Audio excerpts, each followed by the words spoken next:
Magandang umaga. Nagtry akong mag-edit ng picture na naka-wedding gown. Yung ganito.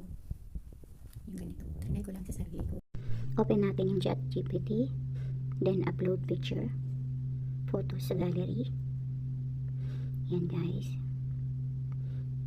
Tapos choose natin yung gusto nating i-upload. And write down in the text box. What do you want to do with this picture? Sa akin kasi nilagay ko lang make this picture realistic wearing a wedding gown.